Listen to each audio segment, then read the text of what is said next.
to another episode of Dishes by Kevin. And I know we're switching things up a little bit here.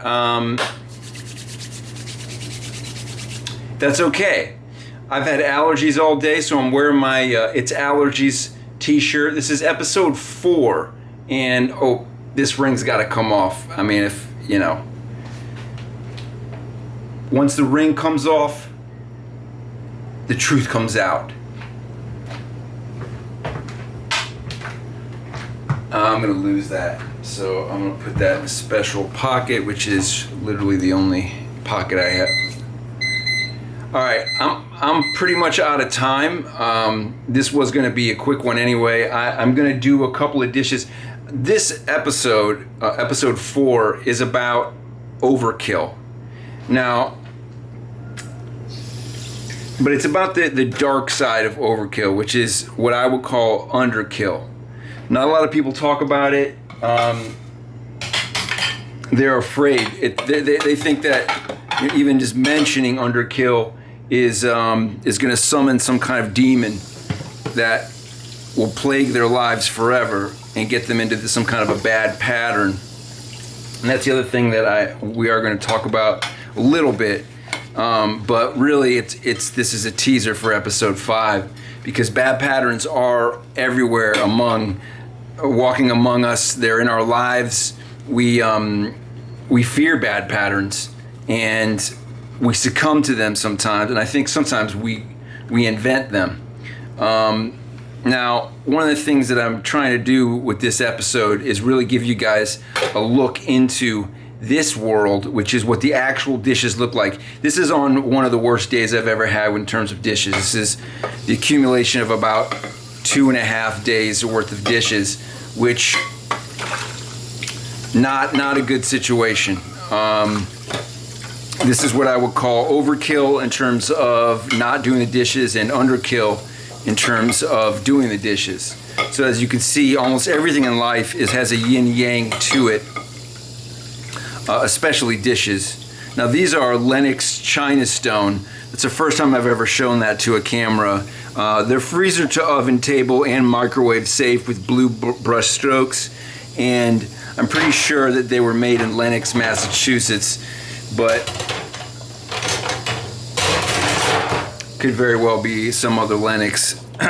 Give me 1 second to adjust here. Now, I know a lot of you are wondering, Kevin, what the hell is your dryer rack like? Well, I'm not going that far.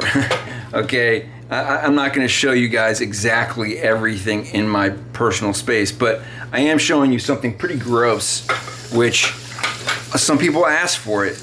And by some people, I mean about 6,532 comments I've gotten on episode 3 have been saying, you know, please show us the grossness. We want to see like a nasty full sink of dishes. We want to see something that most people, you know, like people like to watch those videos about getting like pimples popped and stuff. And they want to see the grossness ooze out, and that's what they're telling me. Hey Kevin, can you show us the grossness oozing out of your sink? We want to see something nasty. Okay, fine. Now, you want to criticize me and say I just over-rinsed that? Maybe. Here's the problem. If I keep going, see, once I start, it's hard to stop me. That's one of my big problems. I'm not an Energizer bunny. I am a nuclear submarine.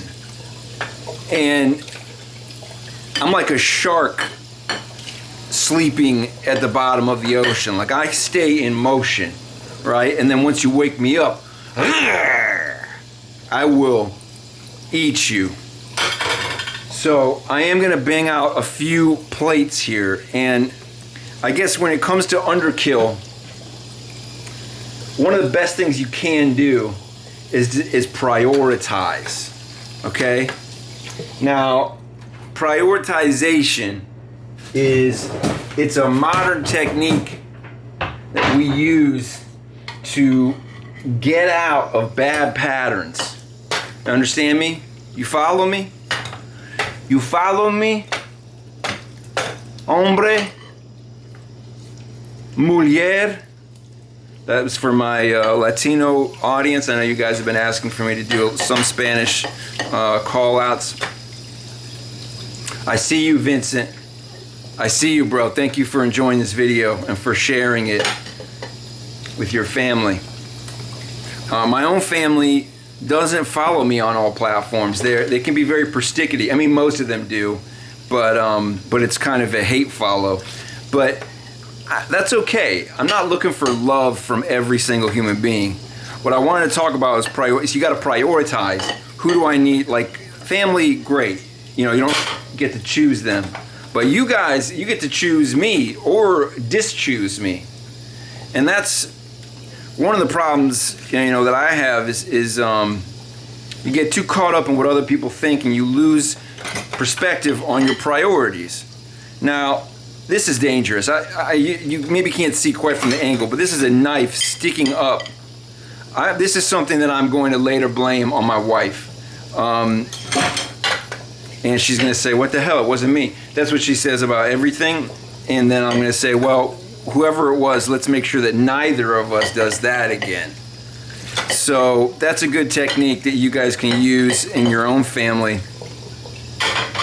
All right, see, it's so hard to stop. Why can't I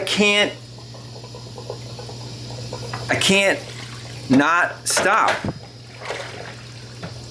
I don't know how to speak right now. I can't stop. That's the thing. I can't stop. Can't stop, won't stop. Those are two very different things. It's more like can't stop, don't stop. That's where you want to be. Can't stop, won't stop means that you believe in fate. It's destiny. Like you have no choice. That's what I'm told that Joe Biden believes about the Democratic Convention and his nomination to be president. Can't stop, won't stop, couldn't stop if I wanted to stop, gotta do this, make the body rock, run for president. It's destiny. It's the time has finally come, and 47 years in public office. The dude, I think, has a great shot. You know, it's either him or Darth Vader. So, you know, you want the darkness or the light? It just all depends. A lot of people out there want to be Sith. Now, I'm going to wrap this up now that there's more doing the big plates. It's a good kind of prioritization, because what it does for you is it shows you that if you make big moves, it makes big differences. You know, it makes, or a big difference at least. Also, it's all about real estate. Now, this is another huge dilemma here when it comes to patterns, negative patterns. Wow, this sponge, I have invested in oh, this is gross.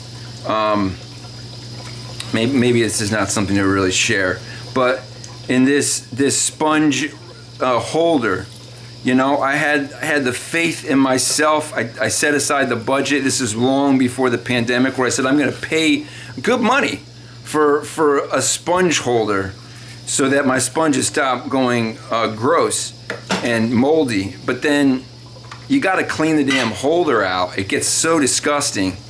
I'm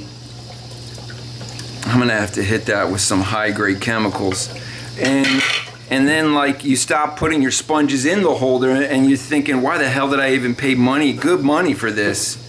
You don't want to. I mean, I've thrown bad money after things too, but like this was good, particularly good money.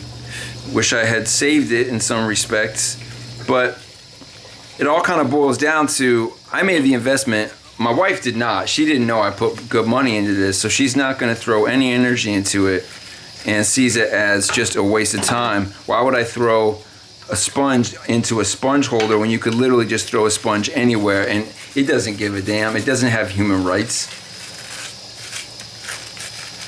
How are you guys doing? Where are you throwing your sponges these days? And what human rights are you most concerned about losing? Yeah, that's a big one. All comes back to priorities. It's like, Kevin, how much time and energy can you actually focus on sponges before you're just trying to distract yourself from the damage that's being done to this country by authoritarian, fake Democratic president? This is going to be the second to last plate I wash in this episode. And like I said, this is about Underkill. So I'm not going to do all these dishes. I've already let them fester as long as I have. Usually I would do all of them, you know, if I were true to my principles. Wow, I went way over on the clock there. But I'm going to do all the big plates here. I make big moves. And what that's going to do is it's going to help me prioritize. I need to free up space to handle all the little stuff that needs to get done. Now, I know a lot of you are taking a look at the dish cam at this point and saying, Kevin, what's up with your technique? You know, you try talking while washing dishes at the same time. You see how it feels to you. I'm looking into your eyes while I'm washing a dish. I'm doing dishes blind. That takes a masterful level of craftsmanship when it comes to being one of these old school dish dogs, which I've never been a professional dishwasher. Shout out to my dish dogs out there that have made it work. It's not an easy lifestyle. It's not a good pay grade usually, but you can travel the world doing dishes. It's kind of, it is a transferable skill. It's transportable, we'll say that. I'm sure you could wash a lot of other things that need washing if you can wash dishes well, although it's also a pretty specific skill set. So in terms of prioritizing, you know what, I'm going to do the small plates too, just because I also, I just want to give you guys a heads up on episode 5 as I'm about to bounce here. I know I keep looking up. I've switched up the camera setup. Now my wife's hair has gotten into some of this stuff, and I'm grateful that she has hair. One of us has hair, but it is one of those things that you never want to leave a strand of protein-laden hair on a clean dish, or even really a dirty one.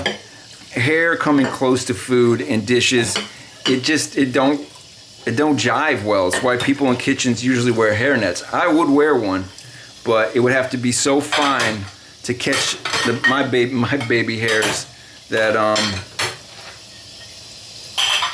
would really end up being irrelevant and low priority, to be honest. Now, what we've got here now is a lot of damage has been done. This isn't an episode about Underkill. I'm not going to do the whole sink. Why? Because I have food that was just delivered. We got food ready to eat.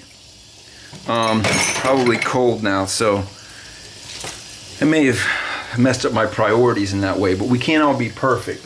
All day I've had horrible allergies, nose just dripping like snot. It's been disgusting, and I thought I'm gonna put on my It's Allergies t-shirt, to show people what's really up, right? Because I don't have COVID face, but what the resulting situation has been that the moment I started filming, the allergies have seemed to have subsided. So it seems like I'm allergic to not doing dishes. That's the end of episode 4. I hope you enjoyed it. Give me a thumbs up or a thumbs down. I don't know what direction this is going to be in when the final video, but show some love to me and this community that we're trying to build. I'm trying to build with you a community of spirit, of cleanliness, of discipline, of joy, and of creativity, all in dishes. So I hope you've had a great time. I know I have. I'm going to eat some of these cachapas, and I'll catch you folks on the next one.